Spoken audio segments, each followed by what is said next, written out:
ওয়াজ TV Mahadevpur Islamic YouTube channel. আল মাহিরু বিল কুরআন মা'আস সাফারাতি কিরামিন বারারা, যে ব্যক্তি কোরআন শিখবে, অনেক কষ্ট হয়ে গেছে। যারা এখানে বসে আছেন মুরব্বী, হুজুর কিভাবে শিখবো, কিভাবে জানবো, বয়স হয়ে গেছে, উচ্চারণ করতে পারি না, স্মরণে থাকে না, অনেক কষ্ট হয়। বিশ্বনবী বলেন, যে ব্যক্তি কষ্ট করে করে ওই কোরআন শিখবে, জানবে, আমল করার সিদ্ধান্ত গ্রহণ করবে, সাধারণ পাঠক কোরআন পড়ে যা প্রতিদান যা আল্লাহ দিবেন, আর যে ব্যক্তি কষ্ট করে এই বয়সে আজকের এই মাহফিল থেকে সিদ্ধান্ত গ্রহণ করবে কোরআন শিখবো, জানবো, এই সিদ্ধান্ত যদি গ্রহণ করে আর কষ্ট করে পড়ে, কষ্ট করে পড়ার জন্য বিশ্বনবী বলেন আল্লাহ তার আমল নামায় দ্বিগুণ সওয়াব বৃদ্ধি করে দিবে।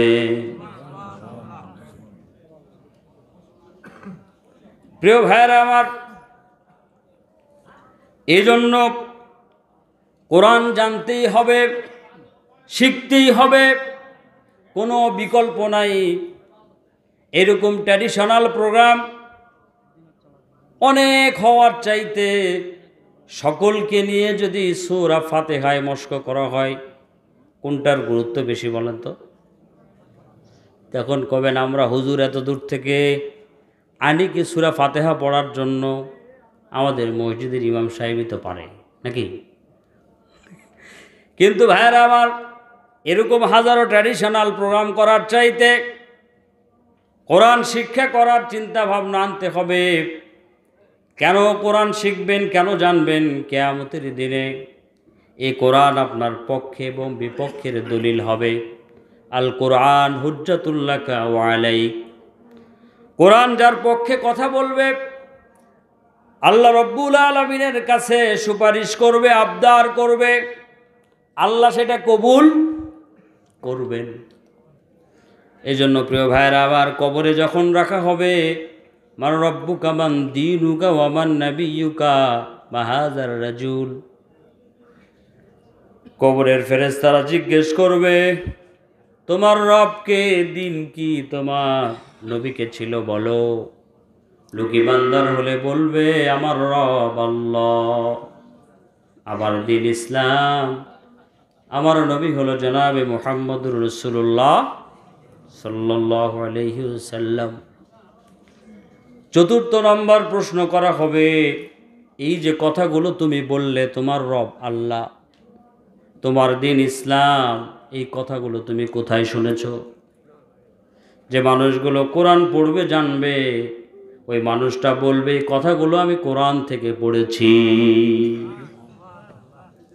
চিন্তা করে। এজন্য ভাইরা আমার, ভূমিকায় কথাগুলো বললাম,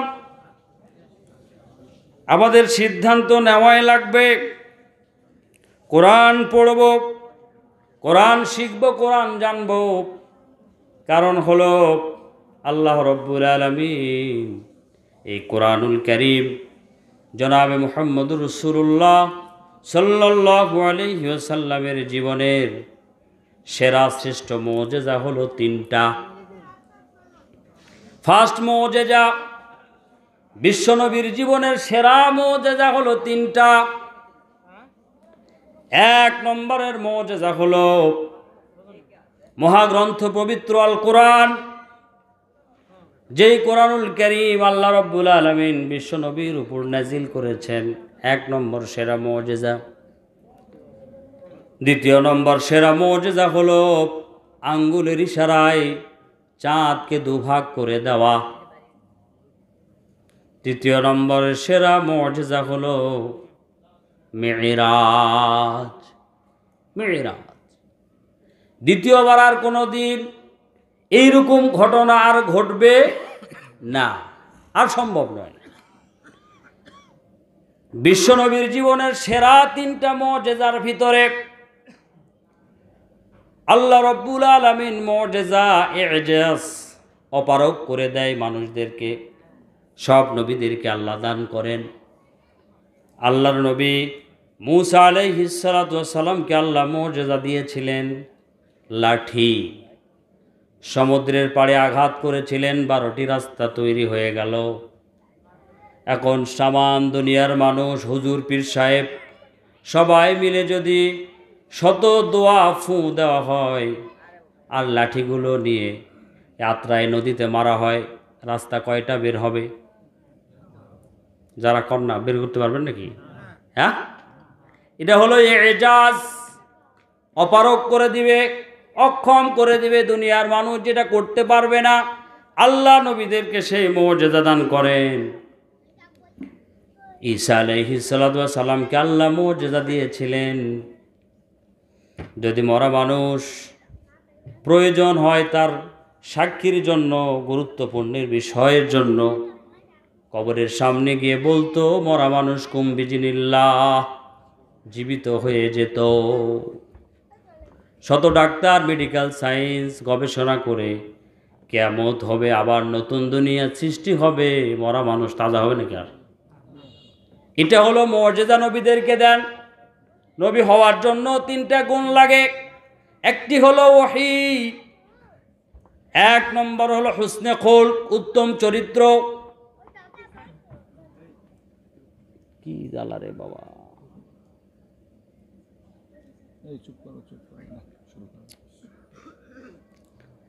নবী হতে গেলে কয়টা গুণ লাগবে? 3টা। একটা হলো হুসনে খুলক, উত্তম চরিত্রের অধিকারী।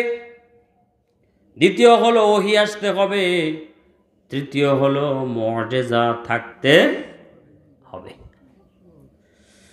তো এখন তো আর মূসা আলাইহিস সালাতু ওয়াস সালাম নাই, ওই লাঠির কাজ আর হয় না। ঈসা আলাইহিস সালামও নাই, মরা মানুষ আর তাজা হয় না।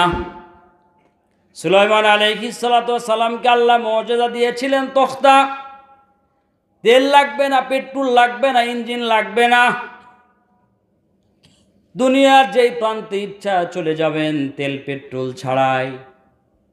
এখন সব গাছ যদি আমরা কেটে তক্তা বানাই আর হুজুররা ফু দেয়, কত দূর যাবে?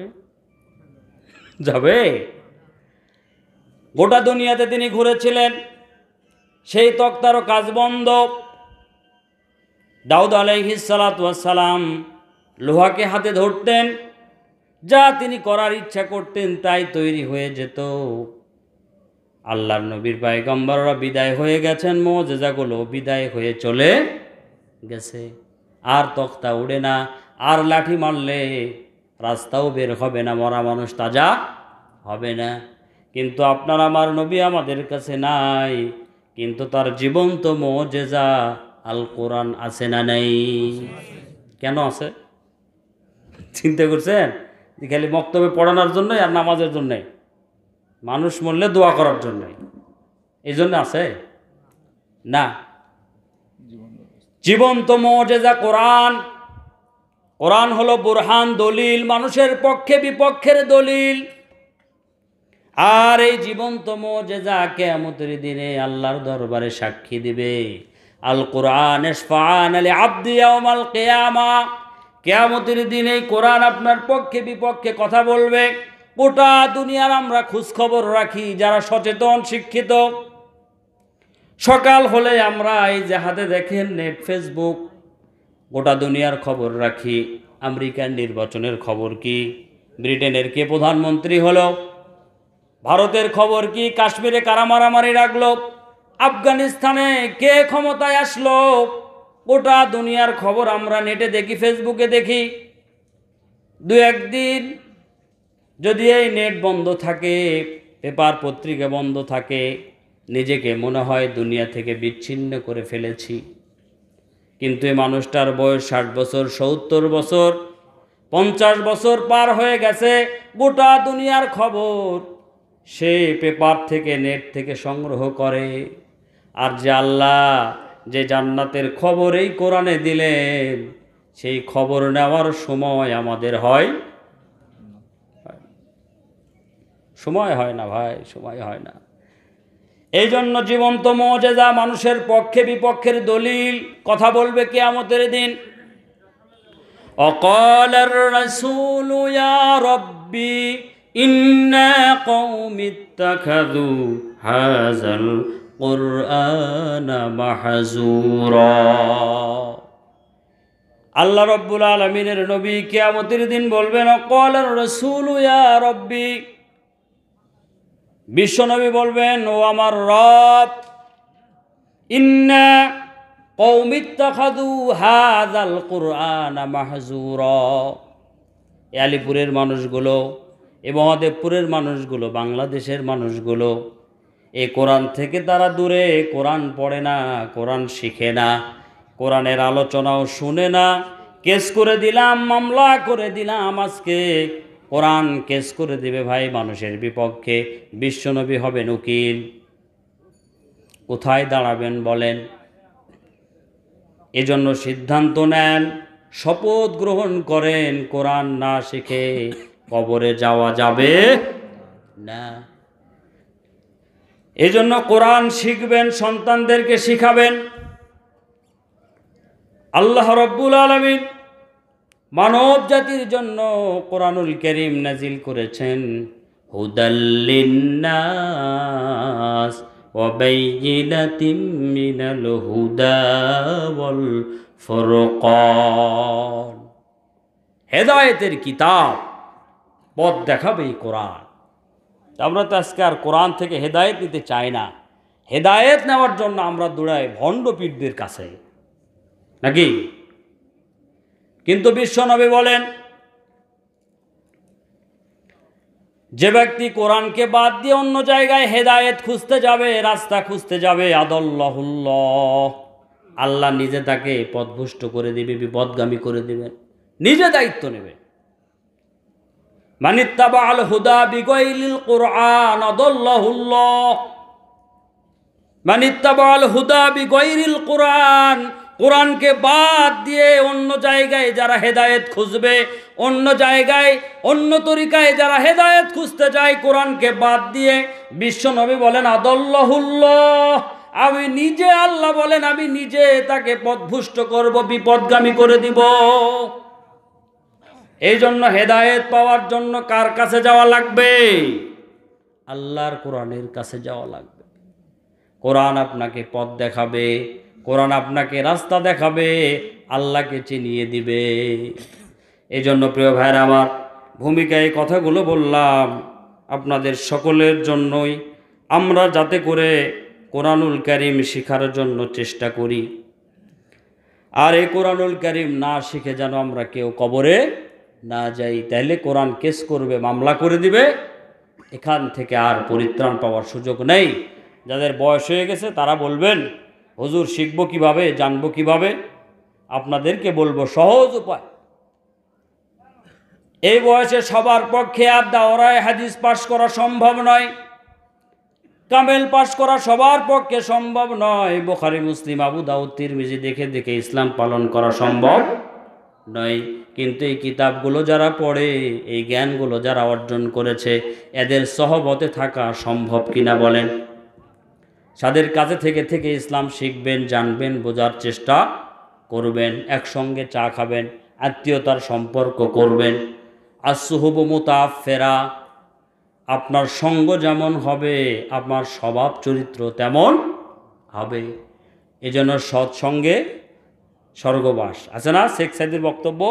সৎসঙ্গ কবিতা আছে না শেখ সাদির? সৎসঙ্গ। কাদামাটিকে জিজ্ঞেস করা হলো, ওরে কাদা তোর গায়ে এত দুর্গন্ধ কেন? তুই তো কাদামাটি, আজকে হঠাৎ দেখি তোর গায়ে সুগন্ধ, কারণ কি? কাদা বলে হুজুর গত রাত্রে ঝড়ের কারণে গোলাপ ফুল সহ একটি ডাল আমার সঙ্গে লেগেছিল, সেই গোলাপের সুঘ্রাণ আমি দুর্গন্ধ কাটামাটি আমার সঙ্গে লেগে থাকার কারণে আমার দুর্গন্ধ দূর হয়ে সুগন্ধে পরিণত হয়ে গেছে। এই জন্য আসসুহুবু মুতাআফফিরা ওয়া কুনু মাস সাদিকিন, ভালো মানুষের সঙ্গী হবেন, আলেম ওলামাদের সঙ্গে থাকবেন। যদিও থাকলে সমস্যা কম না বেশি? যত বদমাইশ, যত খারাপ, তাদের সঙ্গে থাকলেই মনে করে আমার ছেলেটা নিরাপদ, আলেমদের সঙ্গে, ভালো মানুষের সঙ্গে থাকলে কি ভয়, কখন কি হয় নাকি? এই জন্য আমরা চেষ্টা করব এই প্রথম দিকে এই কথাগুলো আপনাদের সামনে বললাম, যাতে করে আমরা সন্তানদেরকে এই কোরআন শিখাতে পারি। প্রিয় ভাইরা আমার, সূরা সফের 9 নম্বর আয়াত আমি তেলাওয়াত করেছি। ফি'লুল হাকিম লা ইয়াখলু মানিল হিকমা। মহাবিজ্ঞানী আল্লাহ রব্বুল আলামিন বিশ্ব নবীকে কেন দুনিয়াতে পাঠালেন, কি তার মিশন, কি তার ভিশন, কি তার জীবনের লক্ষ্য উদ্দেশ্য, উম্মত হিসাবে আমাদের জানার দরকার আছে না নেই? অবশ্যই আছে। কারণ উম্মত বিশ্বনবী সম্পর্কে জানবে, বুঝবে, তাহলে সে পথ ভোলা হবে না। ফি'লুল হাকিম লা ইয়াখলু মানিল হিকমা। মহাবিজ্ঞানী আল্লাহ রব্বুল আলামিন কোনো উদ্দেশ্য ছাড়াই বিশ্বনবীকে পাঠান নেই।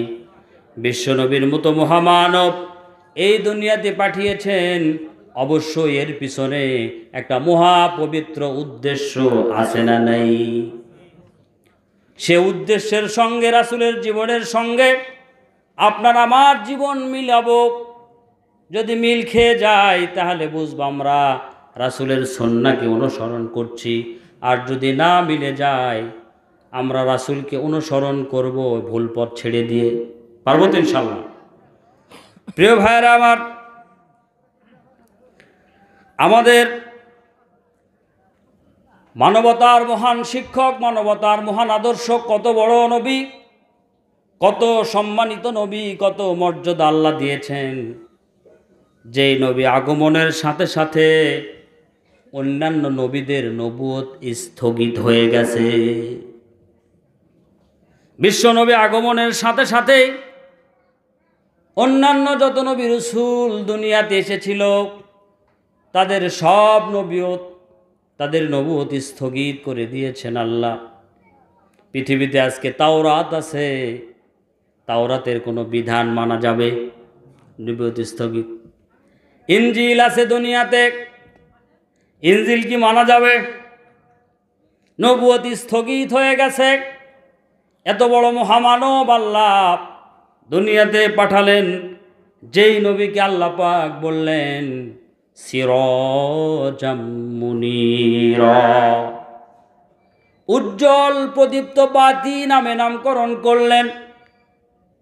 সিরাজাম মুনীরা, অন্ধকার দূর করে দিবে, আলো আনবে, আধার দূর হয়ে যাবে, জাহেলিয়াত বিদায় হয়ে যাবে, ইসলামের শান্তি আসবে। এত বড় নবী, যেই নবীকে আল্লাহ রব্বুল আলামিন নিজে বলেছেন সিরাজাম মুনীরা, যে নবী নিজে বলেছেন আনা সাইয়্যিদুন নাস ইয়াউমাল কিয়ামাতি ওয়ালা ফখর। বিশ্ব নবী নিজে বলেন আনা সাইয়্যিদুন নাস, কিয়ামতের দিন আমি হব মানুষদের লিডার, নেতা। আল্লাহ রব্বুল আলামিন কিয়ামতের ময়দানে লেওয়াইল হাম, একটা প্রশংসার পতাকা আমার হাতে তুলে দিবেন, আর সেই প্রশংসার পতাকা আমি নিয়ে থাকব। ওই প্রশংসার পতাকার নিচে বাবা আদম থেকে শুরু করে যত নবী রাসূল দুনিয়াতে এসেছিল সবাই আমার পতাকার নিচে শামিল হয়ে যাবে। কত বড় নবী! আনা হামিলু লিয়াইল হাম ইয়াউমাল কিয়ামাতি তাহতাহু আদম ফামান দুনা যালিক। সেই প্রশংসার পতাকার নিচে হযরত আদম আলাইহিস সালাতু ওয়াস সালাম থেকে শুরু করে প্রলয় পর্যন্ত যত নবী রাসূল দুনিয়াতে আসবে সব নবী রাসূল ওই আমার হাতের যেই পতাকা, ওই পতাকার নিচে সবাই শামিল হয়ে যাবে। শুধু তাই নয়, আল্লাহ রব্বুল আলামিন হাসরের ময়দানে লাওয়াইল হাম মাকামে মাহমুদ নামে একটা প্রশংসার চেয়ার স্থাপন করবেন। সম্মানের একটা চেয়ার হাসরের ময়দানে আল্লাহ কায়েম করবেন। সেই প্রশংসার চেয়ারে বাবা আদম থেকে শুরু করে সব নবী রাসূল থাকবে। সবার মাঝ থেকে ওই প্রশংসার চেয়ারে বিশ্ব নবীকে আল্লাহ বসাবে। এত বড় নবী দুনিয়াতে আসার আগে কেউ দেখেনি কোনো দিন, আর কেউ নতুন করে দুনিয়াও দেখবে না। এত বড় মহামানব আল্লাহ দুনিয়াতে পাঠালেন, অবশ্যই এর পিছনে মহা একটি উদ্দেশ্য আছে না নেই? প্রিয় ভাইরা আমার, আল্লাহ রব্বুল আলামিনের হাবিব আনা হামিলুল ইলহাম, এই প্রশংসার পতাকার নিচে সব নবী রাসূল শামিল হবে। আবার হাসরের ময়দানে আল্লাহ একজনকে মাকামে মাহমুদ একটা প্রশংসার চেয়ার দান করবেন। সব নবী রাসূল দেখবেন, কিন্তু এই চেয়ারে কে বসবেন বলেন? বিশ্ব নবী। এত মর্যাদা আল্লাহ দিয়েছেন, এত সম্মান আল্লাহ দিয়েছেন। জান্নাতে যখন সর্বপ্রথম বিশ্ব নবী আল্লাহ অনুমতি দিবেন জান্নাতে যান, ডাকা হবে কটকট করে। জান্নাতের দারোয়ান বলবে, কে? বলে, আমি মুহাম্মদুর রাসূলুল্লাহ সাল্লাল্লাহু আলাইহি ওয়াসাল্লাম। বলছে, আপনি বেহেশতে সর্বপ্রথম প্রবেশ করবেন, আপনার আগে কারো ঢোকার অনুমতি। চিন্তা করেন ভাইরা আমার, যে নবী বলে আনা সাইয়্যিদুন নাস ইয়াওমাল কিয়ামতি ওয়ালা ফখর, হাসরের দিনে হব আমি নেতা, লিডার। আর এত সম্মান মর্যাদা আল্লাহ যে নবীকে দিয়েছেন, সেই নবীকে আল্লাহ দুনিয়াতে কি এমনি এমনি পাঠিয়েছেন না? এর পিছনে মহাপবিত্র একটি উদ্দেশ্য আছে। উম্মত হিসাবে এটা আমাদের জানা ফরজে আইন। কি নবীর জীবনের লক্ষ্য উদ্দেশ্য, কেন আল্লাহ নবীকে পাঠালেন? প্রিয় ভাইরা আমার, আল্লাহ রব্বুল আলামিন কিয়ামতের দিনে এত সম্মান যেই নবীকে আল্লাহ দান করলেন, যে নবীকে আল্লাহ পাঠালেন, অবশ্যই উম্মত হিসাবে এই বিষয়টা আমরা জানব। যদি না জানি তাহলে ভুল হওয়ার সম্ভাবনা বেশি। আপনি গাড়ি চালাবেন, রাস্তায় গাড়ি চালানোর আগে আপনার কাজ হলো গাড়ি চালানো শিখবেন আগে, এরপরে রাস্তায় গাড়ি নিয়ে যাবেন। তাছাড়া রাস্তায় দুর্ঘটনা ঘটার সম্ভাবনা কম না বেশি? বেশি। মানুষকে চিকিৎসা দেবেন, চিকিৎসা দেওয়াটা হবে পরে, কিন্তু ডাক্তারি বিদ্যা শিখা লাগবে আগে। যদি ডাক্তারি বিদ্যা না শেখা হয়, রোগীকে চিকিৎসা দেওয়া হয়, রোগী সুস্থ হবে? হবে? হবে না। তাহলে ডাক্তারি করা হবে পরে, কিন্তু ডাক্তারি শিখতে হবে আগে। এই জন্য বিশ্বনবীকে অনুসরণ করতে হবে, অনুকরণ করতে হবে। এখন কেমন করে করবেন, কিভাবে করবেন, এটা জানা লাগবে। এইটা যদি জানা যায়, এইটা যদি আপনি জ্ঞান অর্জন করতে পারেন, তাহলে নবীকে অনুসরণ করলে ভুল হওয়ার সম্ভাবনা কম না বেশি? কম। প্রিয় ভাইরা আমার, এই জন্য আপনাদেরকে বলবো, আল্লাহ রব্বুল আলামিন রাসূলকে পাঠিয়েছেন আমাদের জন্য একমাত্র আদর্শ, একমাত্র আইডল। আল্লাহ রব্বুল আলামিন এই কথাটাই কোরআনুল কারীমে জানিয়ে দিয়েছেন। লাকাদ কানা লাকুম ফি রাসূলিল্লাহি উসওয়াতুন হাসানাহ। রাসূল হলো তোমাদের জন্য উসওয়ায়ে হাসানা। উসওয়ায়ে হাসানা হন বিশ্বনবী। নবী হলো উম্মতের জন্য আইডল, নবী হলো উম্মতের জন্য আদর্শ, জীবন আদর্শ বিশ্বনবীর জীবনী আমাদের। লাকাদ কানা লাকুম ফি রাসূলিল্লাহি উসওয়াতুন হাসানাহ। জীবন আদর্শ রাসূলের।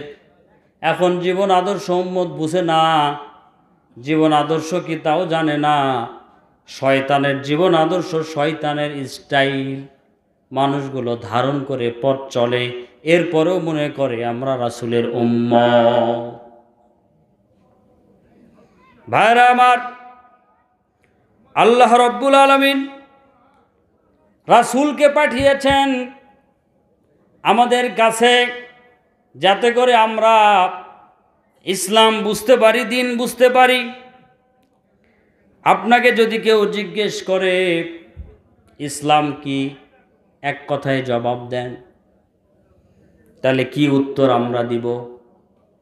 আমরা এটা উত্তর দিব, বিশ্বনবী যা করেছেন, বিশ্বনবী যা ছেড়েছেন, দিস ইজ ইসলাম। না আর বাইরে আছে? আর বাইরে আছে? এক কথায় জবাব, ইসলাম কি?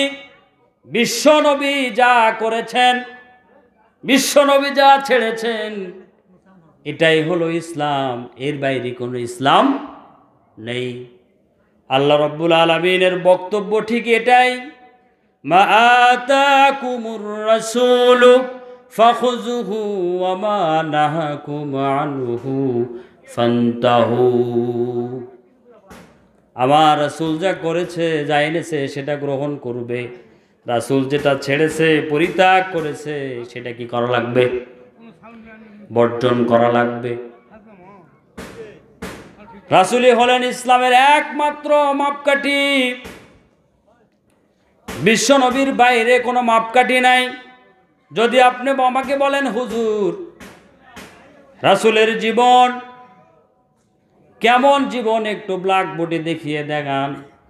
ব্ল্যাকবোর্ডে কিভাবে আঁকিয়ে দিবেন? বিশ্বনবীর পুরা জীবন আদর্শ আমাদের জানার জন্য, বোঝার জন্য, শিখার জন্য কোরআনুল কারীম আল্লাহ রাব্বুল আলামিন আমাদের কাছে নাজিল করে দিয়েছে। প্রিয় ভাইরা আমার, এই জন্য বিশ্বনবীর জীবন আদর্শকে আমরা গ্রহণ করব। কিভাবে করব? যেভাবে রাসূল করেছেন। কখন করব? যখন বিশ্বনবী করেছেন। কেমনে করব? যেমনে রাসূল করেছেন এইভাবে করব, যাতে করে আমরা বিপদগামী না হই। ভাইরা আমার, আল্লাহ রাব্বুল আলামিন আমাদের জন্য একমাত্র আইডল হিসাবে প্রেরণ করেছেন বিশ্বনবীকে। যদি রাসূলের জীবনীর সঙ্গে হযরত আবু বকরের জীবনী, হযরত ওমরের জীবনী, ইমাম আবু হানিফার জীবনী, ইমাম বুখারীর জীবনী যদি না মিলে রাসূলের জীবন আদর্শের সঙ্গে, ইমাম আবু হানিফা, ইমাম বুখারীর জীবনী যদি না মিলে, তখন কারটা গ্রহণযোগ্য হবে বলেন? কারটা? বুঝেননি কথা? রাসূলের জীবনের সঙ্গে, রাসূলের জীবন আদর্শের সঙ্গে যদি আবু বকরের কোনো কথা না মিলে, যদি উমরের কোনো কথা না মিলে, যদি ইমাম আবু হানিফার কোনো কথা না মিলে, ইমাম বুখারীর কথা না মিলে, তখন কারটা গ্রহণযোগ্য? রাসূলেরটা গ্রহণযোগ্য, কারণ তিনি মাসুম, তিনি মাসুম। প্রিয় ভাইরা আমার, এজন্য বিশ্বনবীকে অনুসরণ করা উম্মতের জন্য ফরজ আইন। রাসূলের জীবন আদর্শের সঙ্গে যদি কারো জীবন আদর্শ না মিলে, তখন বুঝতে হবে রাসূলুল্লাহ সাল্লাল্লাহু আলাইহি ওয়াসাল্লামের জীবন আদর্শই ঠিক। প্রিয় ভাইরা আমার, রাসূলের জীবদ্দশায় যদি কোনো সাহাবীর কোনো আমল না মিলতো, অন্য সাহাবী তাকে জিজ্ঞেস করত, প্রশ্ন করত, ভাই রাসূল তো এই আমলটা এইভাবে করে নাই, আপনি করলেন কেন? সঙ্গে সঙ্গে প্রশ্ন করত, জানতে চাইতো। রাসূলের পরে সবচাইতে বড় কারি উবাই ইবনুল কাব রাদিয়াল্লাহু তাআলা আনহু। রাসূলের পরে সবচাইতে বড় কারি, রাসূলের পরে সবচাইতে বড় আলেম আব্দুল্লাহ ইবনে আব্বাস রাদিয়াল্লাহু তাআলা আনহু। এইভাবে করে এক এক সাহাবীর এক এক মর্যাদা, এক এক সম্মান আল্লাহ দিয়েছিলেন। সেই উবাই ইবনুল কাব রাদিয়াল্লাহু তাআলা আনহুর ব্যাপারে হাদিস পাওয়া যায়, বিশ্বনবী একদিন উবাইকে বললেন, উবাই কাছে আসো। উবাই ইবনুল কাব রাদিয়াল্লাহু তাআলা আনহু বিশ্বনবীর কাছে গেলেন। বিশ্বনবী বলেন, উবাই, আল্লাহ আমাকে বলেছে কোরআনের অমুক সূরা যেন তোমাকে শুনাই।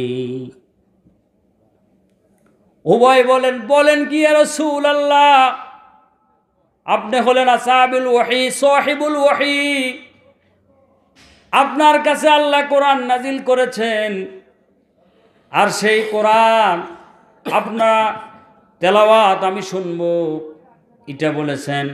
ইয়া রাসূলুল্লাহ, আল্লাহ কি আমার নাম ধরেই বলেছেন নাকি? সাম্মানি আল্লাহ, এই উবাইয়ের নাম ধরেই কি আপনার কাছে ওহী আল্লাহ পাঠিয়েছেন? বিশ্বনবী বলেন, হ্যাঁ, তোমার নাম ধরে আল্লাহ বলেছেন তোমার কাছে যেন আমি কোরআনটা শুনাই। উবাইয়ের চোখ দিয়ে পানি পড়তে লাগলো। উবাই বলেন, ইয়া রাসূলুল্লাহ, ইয়া হাবিবাল্লাহ, আল্লাহর পবিত্র জবানে আমি গুনাহগার, এ উবাইয়ের নাম আল্লাহর পবিত্র জবানে উচ্চারিত হয়েছে। এত বড় মর্যাদা উবাই ইবনুল কাবের ব্যাপারে বিশ্বনবীর পরে সবচাইতে বড় কারি আব্দুল্লাহ ইবনে উবাই ইবনুল কাব রাদিয়াল্লাহু তাআলা আনহু। তিনি একদিন নামাজের ইমামতি করছিলেন। সামনে কথা বলেন, সাউন্ড পাচ্ছে না, সামনে কথা মেয়েরা শুনে পাচ্ছে না। জি, উবাই ইবনুল কাব রাদিয়াল্লাহু তাআলা আনহু একদিন নামাজের ইমামতি করছিলেন। হযরত ওমর রাদিয়াল্লাহু তাআলা আনহু তিনি সেই নামাজের মুসল্লি হয়ে পিছনে আছেন। নামাজ শেষ হয়ে গেল। হযরত ওমর রাদিয়াল্লাহু তাআলা আনহু তার কাছে এরকম একটা গামছা বা রুমাল ছিল, সেইটা উবাই ইবনুল কাবের ঘাড়ের ভিতরে ফেললেন। ফেলার পরে দুইটা এক জায়গায় করে টানা শুরু করলেন। উবাই বলেন, উমর, তুমি এটা কি করো? এইভাবে কেন টানাটানি করতেছ? হযরত ওমর বলেন, উবাই, চলো রাসূলের দরবারে, তোমার ব্যাপারে কেস আছে, মামলা আছে, অভিযোগ আছে।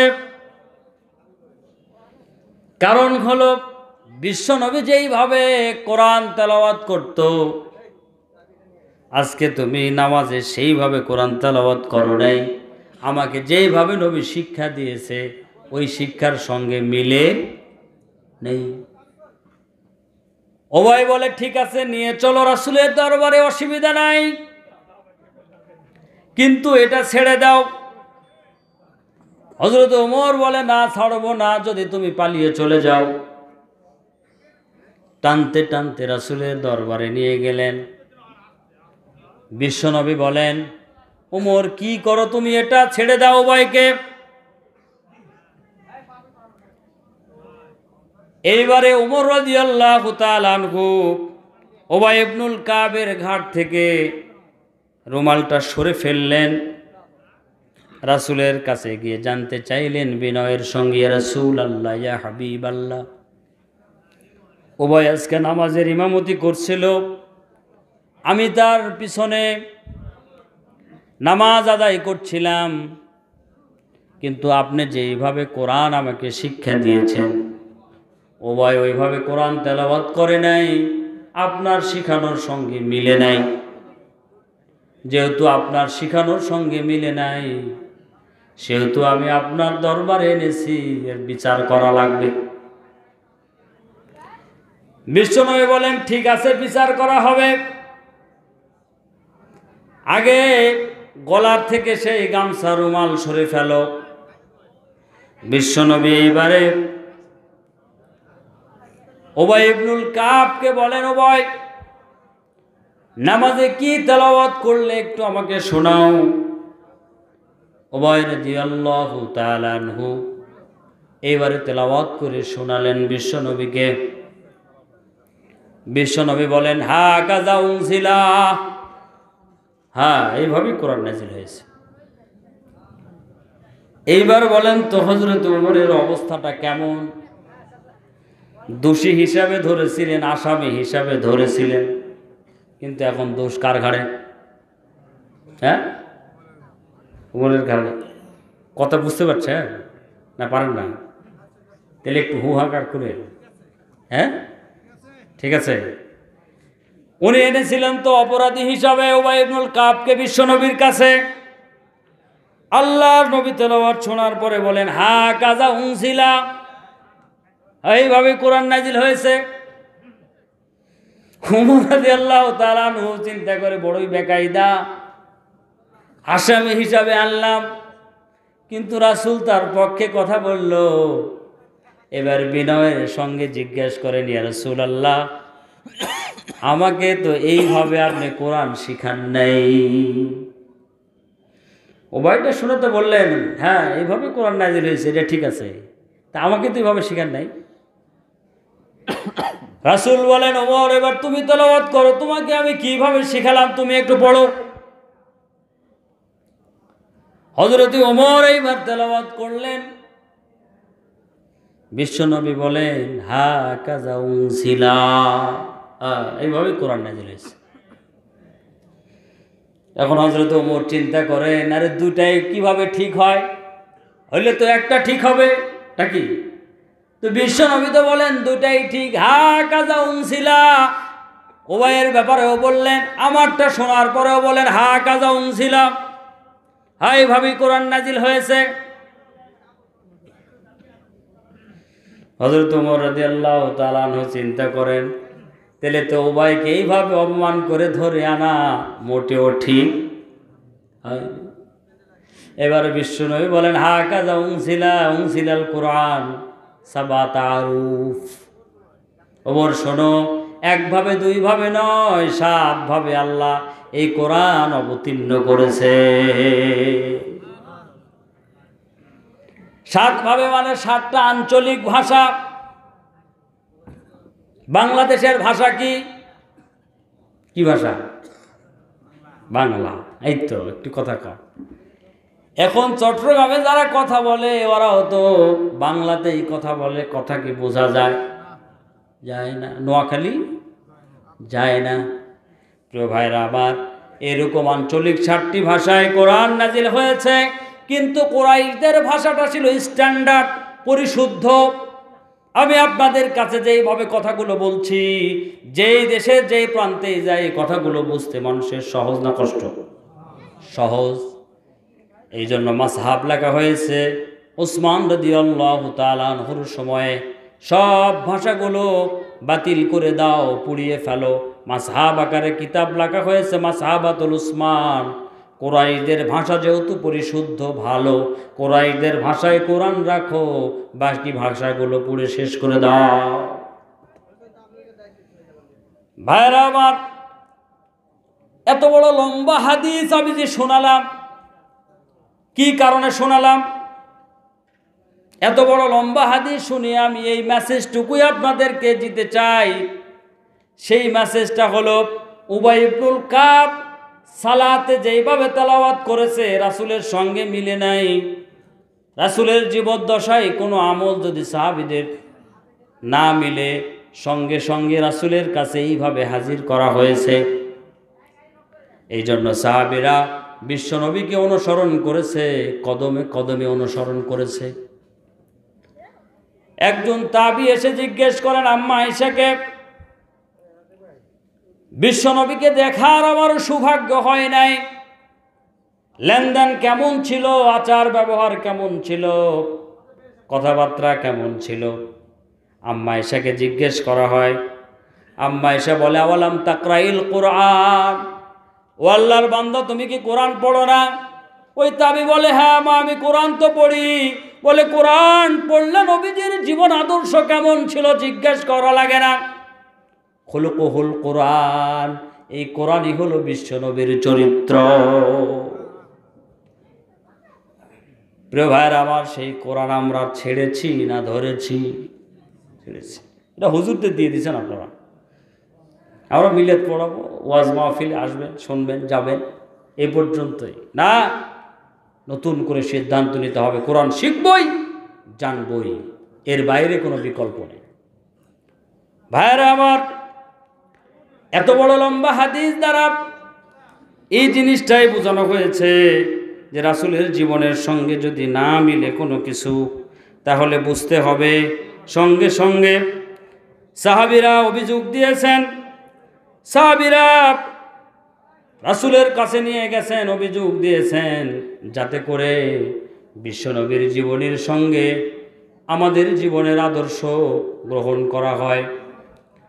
আল্লাহ রাব্বুল আলামিন সেই সূরা সফের 9 নম্বর আয়াত, সূরা ফাতার 28 নম্বর আয়াত, সূরা তওবার 33 নম্বর আয়াত, তিনটা ভিন্ন ভিন্ন সূরাতে, তিনটা ভিন্ন ভিন্ন আয়াতে বিশ্বনবীকে কেন পাঠালেন, তার জীবনের লক্ষ্য উদ্দেশ্য কি, মিশন ভিশন কি, সেটা তিনি জানিয়ে দিলেন। হুয়াল্লাযী আরসালা রাসূলাহু বিল হুদা ওয়া দীনিল হক লিইয়ুযহিরাহু আলাদ-দীনি কুল্লিহি ওয়ালাউ কারিহাল মুশরিকুন। নবীর জীবনের লক্ষ্য উদ্দেশ্য, মিশন ভিশন হলো দিনের বিজয়। দিনের বিজয় বিশ্বনবীর জীবনের মিশন ভিশন। এখন আমরা যারা নবীজির উম্মত, আমাদের জীবনের লক্ষ্য উদ্দেশ্য কি হবে? কি হবে? দিনের বিজয়। দিনের বিজয় নবীজির জীবন আদর্শ, উদ্দেশ্য, আমাদেরও চিন্তা ভাবনা, আমাদেরও চেষ্টা, আমাদের কর্ম, আমাদের লক্ষ্য উদ্দেশ্য হলো দিনের বিজয়। আজকে যদি দিনের বিজয় হয়ে যায়, গোটা পৃথিবীব্যাপী রহমত এবং বরকতের দরজা কে খুলে দেবেন? আল্লাহ। এই জন্য প্রিয় ভাইয়েরা আমার, আমাদের জীবনের লক্ষ্য উদ্দেশ্য বিশ্বনবীর জীবন আদর্শ থেকে গ্রহণ করব। বিশ্বনবী যেইভাবে মানুষের তন্ত্রমন্ত্রকে পরিহার করে আল্লাহ রব্বুল আলামিনের পাঠানো কোরআনুল কারীমের দিনের বিজয় করার জন্য কাজ করেছেন, আপনাদের কাছে এই মেসেজ, আমাদের জীবন উদ্দেশ্য আদর্শ দিনের বিজয়ের জন্য যেন আল্লাহ আমাদেরকে কবুল করেন। বলেন আল্লাহুম্মা আমিন। আশাবাদ ব্যক্ত রেখে সকলকে মোবারকবাদ জানাই। প্রধান বক্তা যেহেতু চলে এসেছে, আর বেশি রাত করেও মাহফিল করার এখন সমস্যা। সর্বোপরি মরহুম মকফুর শফি আহমেদ, আমার নানা শ্বশুর, এখানেও এক নানা বসে আছেন, সভাপতি সাহেব, তিনিও নানা আসতে পারেন নাই। সবাই মিলে আমরা আমার নানার জন্য দোয়া চাই। আল্লাহ রাব্বুল আলামিন শফি আহমেদ সহ এ গ্রামের যারা মারা গেছেন সকলকে যেন মাফ করেন, সকলে বলেন আমিন। আল্লাহ রাব্বুল আলামিন আমাদের যতদিন জীবন রাখেন, আল্লাহর গোলামির জন্য আল্লাহ যেন আমাদেরকে কবুল করেন, বলেন আমিন।